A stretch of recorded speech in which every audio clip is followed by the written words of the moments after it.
Hello, good morning, good afternoon, good evening, wherever in the world you're watching me right now. I'm Mohsin and welcome to Mohsin Ki Baitak episode number 3.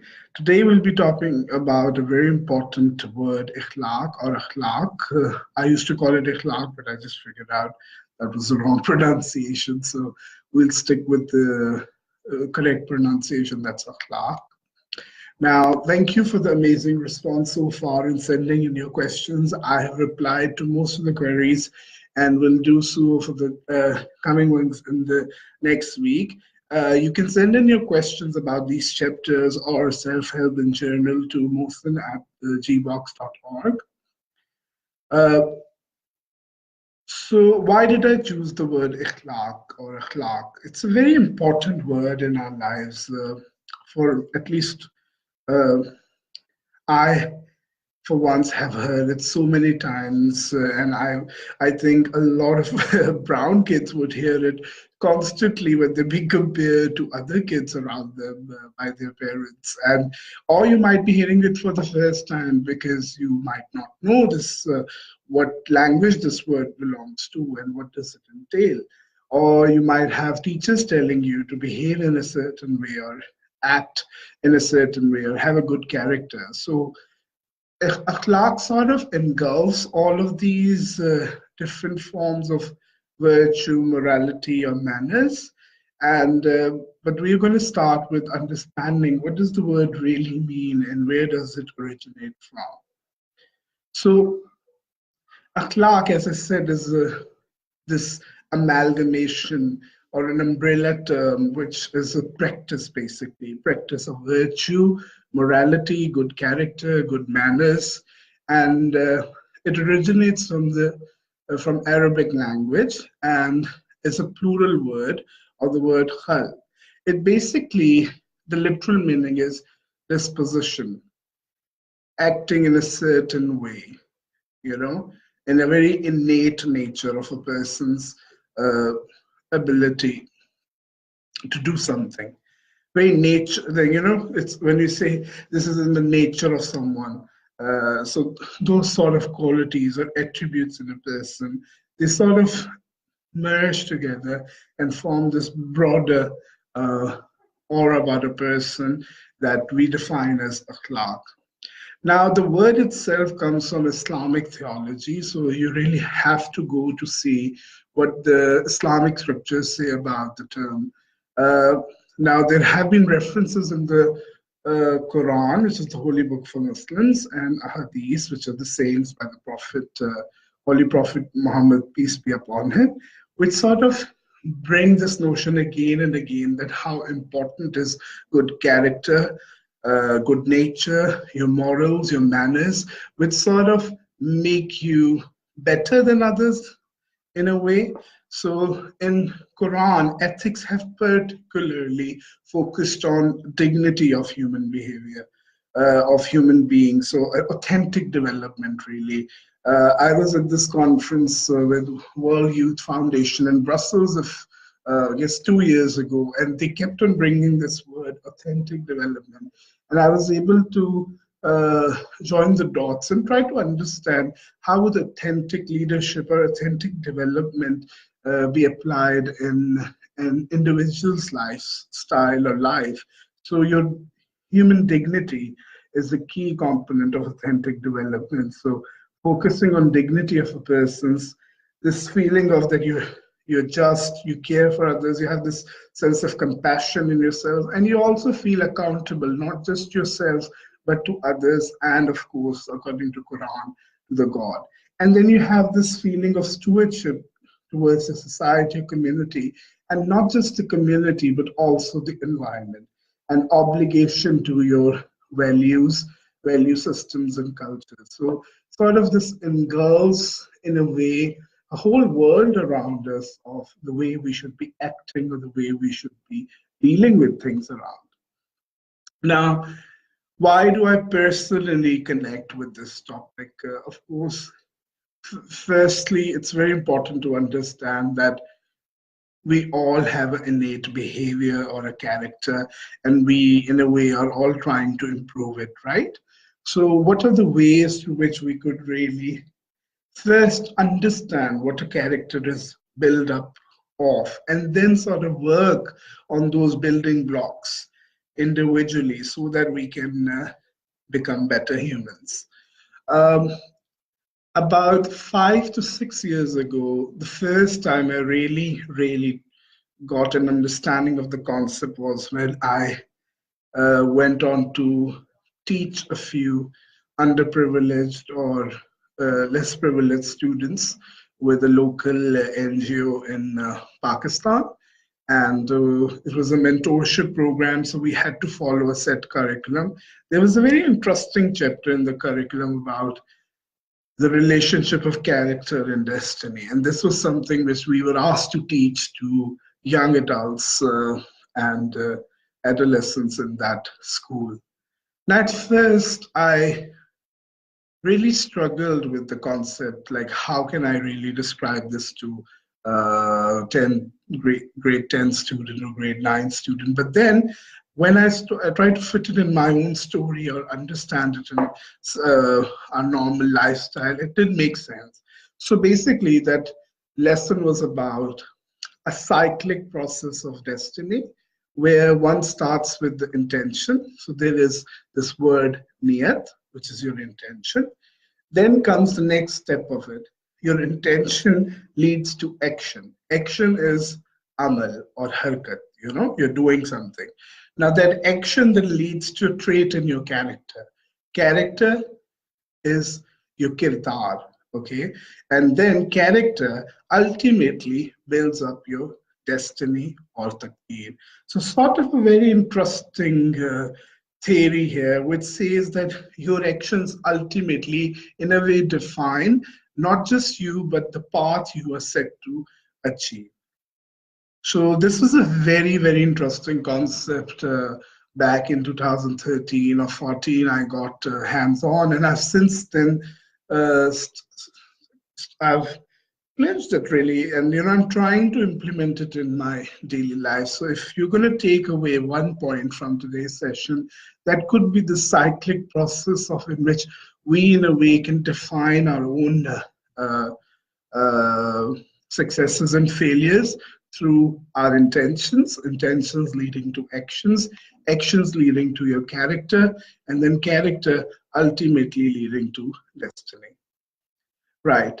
But how does the word Oclock engulf this concept? That's important to break it down and see what does it really mean in Islamic theology. So we've seen the definition, but basically disposition is also known as malaka, but malaka is of the soul.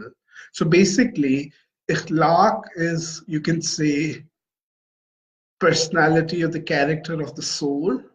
See, you have your personal appearance and then you have your moral appearance. Your moral appearance is basically your ikhlaq. And that moral appearance can be built on basically three characteristics as defined in the theology. First is your fitrat. Fitrat is the natural state, or the original state in which you were created, where you were born, your physical appearance, things you cannot really change, and that determine some of the aspects of your life in which you are not very accountable for them. Where you were born is not your choice, but what you do of that may be or may not be, right? So your natural state, one of the components of ikhlaq would be your fitra or fitrat, what's your original state, your natural state.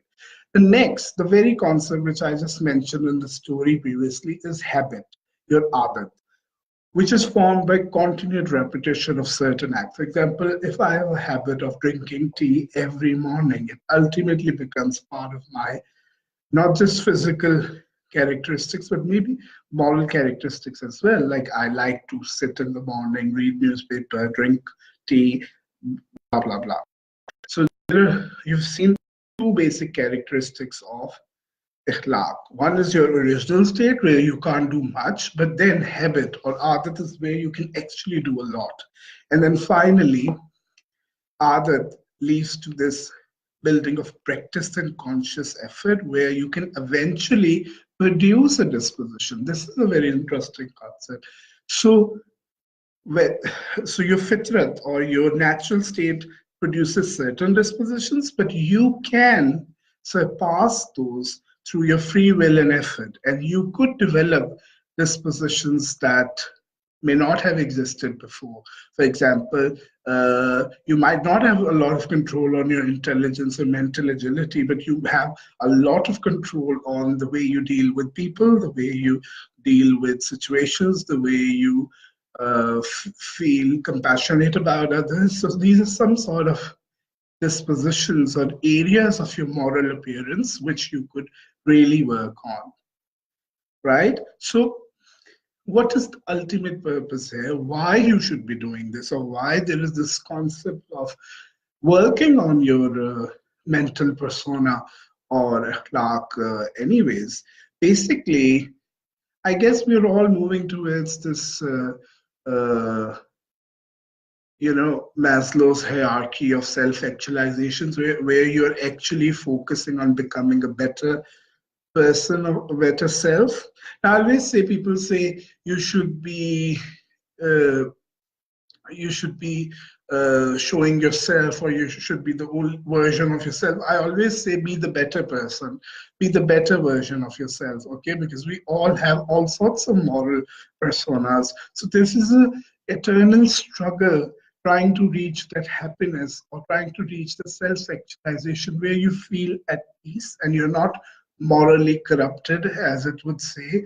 So it's all about ethical and moral virtues that need to be brought into our daily life, and those ultimately become our character traits.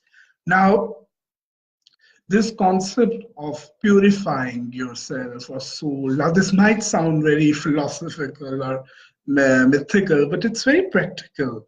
We all want to strive to become better humans, right? And to improve our society, the environment, culture.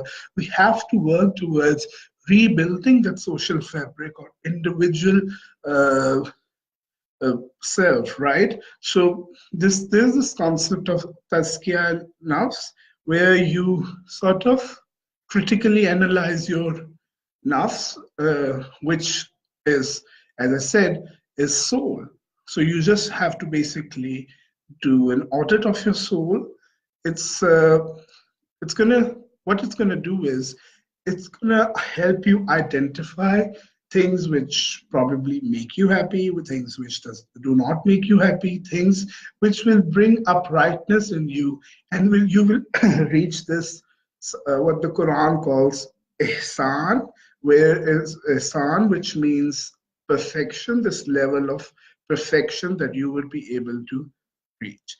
Now these this is something which not just the Quran says, but a lot of other religions, a lot of philosophers um, in the literature, everywhere this has been brought up again and again, that you are only a complete person if you have the best of a character. And then the Holy Prophet Muhammad, peace be upon him, goes on to say the most complete of believers in Iman or faith are those who are best in character. So character goes hand in hand with not just faith, but also ultimately being human. So then I went on to see what is said by some Western uh, influencers or speakers, and I got this very interesting statement by ZigZag Lee, who was an old-time influencer and a motivational speaker, and he said, "It is character that gets you out of bed. It's commitment that moves you into action, and it is discipline that enables you to follow through." This is very interesting coming from him. And then when you link it to that very cyclic process, it is this character that gets out of your bed. It's commitment that moves you into action, and it's discipline that enables you to follow. I also think what one thing may be added to is the intention. I think it's first very important that what is your intention? That's going to force you out of bed, really. Then I just digged into his life. Then why would he say such a thing? I found two very interesting facts about his life. He had a wall of gratitude in his room, in which he used to post pictures and notes about people who he is thankful to. I guess the first person he posted a thank you note was to his mother. So you see, that is such a nice way to stay grounded and really um, develop those moral dispositions by being thankful and compassionate to others. And then, very important, when he said it was character that gets out of you out of bed, what he used to do, he called his bedside clock opportunity clock. So, sort of an opportunity to do good. So, I really like these two very practical habit elements which could be introduced in our daily lives. I, for one, are going to try to implement this in my life. Well, I'm going to call my mobile clock opportunity clock from now on, or something like that. So, coming back to Tazkiyah Nafs, this concept of purification of soul. But it would be equally important to first know what soul is. Now, I know a lot of you are Avengers fans, and just consider it as a soul stone, which maybe Thanos is seeking. And well, he has got a few of them, well, all of them. So, spoilers alert, I guess. So, soul, let's say the soul stone. What are the four powers of the soul stone and things which you could control? Because power is all about control, right? So, a soul or nafs, to purify a soul, you first need to understand how powerful a soul could be. There are four components of soul. There's this power of intelligence, there's this power of anger, then there is power of desire, and then there is power of imagination. These four combine together to create this powerful entity soul, which is the whole struggle to keep it in control, to keep those attributes in check, and as I said earlier, reaching that level of self-actualization or ultimate gratitude or happiness. So, power of intelligence, uh, staying grounding, staying humble, maybe one way to stay in control of this. Power of anger could be controlled by equally staying calm and thankful in situations. Power of desire, being careful around worldly desires, especially those animalistic desires one person can have, and this power of imagination, where you could create new realities and new entities in your brain. So these are the four key areas which you need to keep in check to be able to stay as become a happy person. I just then went on to see what are the key attributes identified by many people of good character or a good human being, and how do they go with these four power uh, statements or characteristics. Now, if you go by some of the key work I like on six key good characteristics of human behavior: A, integrity; B, honesty; C, loyalty; D, self-sacrifice; E, accountability; and finally, F, self-control. They sort of engulf in them a blueprint of how we could do Tazkiyah enough, or how we could keep ourselves, or how we could develop a better version of ourselves. Yes, integrity is really important. What do you do when nobody's looking? Honesty. What do you say when you know that you could get away with saying something? What about loyalty, when you're loyal not just to others but yourself? Self sacrifice. Often, this term sort of has in this world become a negative connotation where you have to justify why you're self sacrificing or why you're being too nice or too kind, which is a shame. But then, self sacrifice does not mean over your self respect. Self sacrifice could be a very simple gesture when you're being compassionate to others, or when you're being just a good human being. Then accountability to community, accountability to animals, accountability to plants, accountability to society as a whole, and above all, accountability to yourself.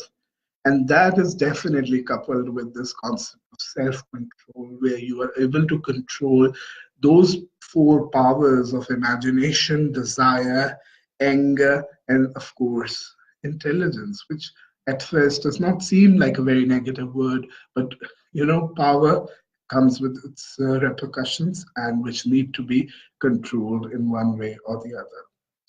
So that was a short brief into what a clerk is or what it entails. You're very welcome to post questions to me on in this live chat or at mosin@gbox.org. Thank you so much for the amazing response for previous episodes.